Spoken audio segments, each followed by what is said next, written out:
অলপমান ভিডিঅ' কৰে।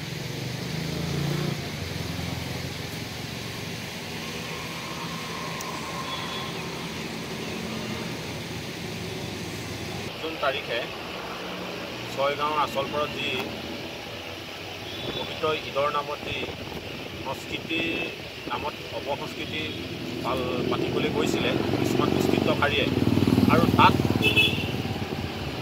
এটা শিল্পী দলক নিমন্ত্ৰণ কৰি আনি পেলাই যি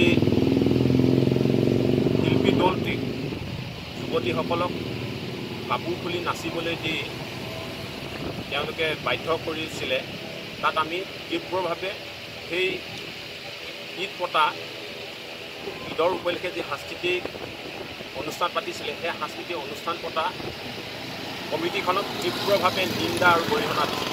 আৰু আজি আমি মুখ্যমন্ত্ৰী মাননীয় সৰ্বানন্দ সোণোৱাললৈ এখন স্মাৰকপত্ৰৰ যোগেদি এই দুষ্কৃত কাৰ্যত জড়িত থকা ব্যক্তিকেইটাক কঠোৰতম পৰা কঠোৰতম শাস্তি দিবৰ বাবে আমি যুৱ ছাত্ৰ পৰিষদে দাবী জনাইছোঁ। আৰু লগতে অনাগত দিনত নাৰীক অসমত সুৰক্ষা দিবৰ বাবে আমি দাবী জনাইছোঁ। কাৰণ চাবলৈ গ'লে অসমত প্ৰত্যেক দিনাই নাৰী ধৰ্ষণ হৈছে, নাৰী নিৰ্যাতন হৈছে, নাৰীৰ ওপৰত নানা অত্যাচাৰ চলিছে। সেইকাৰণে চৰকাৰখনে এনেকুৱা এখন আইন উলিয়াওক যি আইনৰ গণ্ডিৰত এই থাকি আইনখনে যে নাৰীক কেনেকৈ অধিক সুৰক্ষা দিব পাৰে তাৰ বাবে চৰকাৰে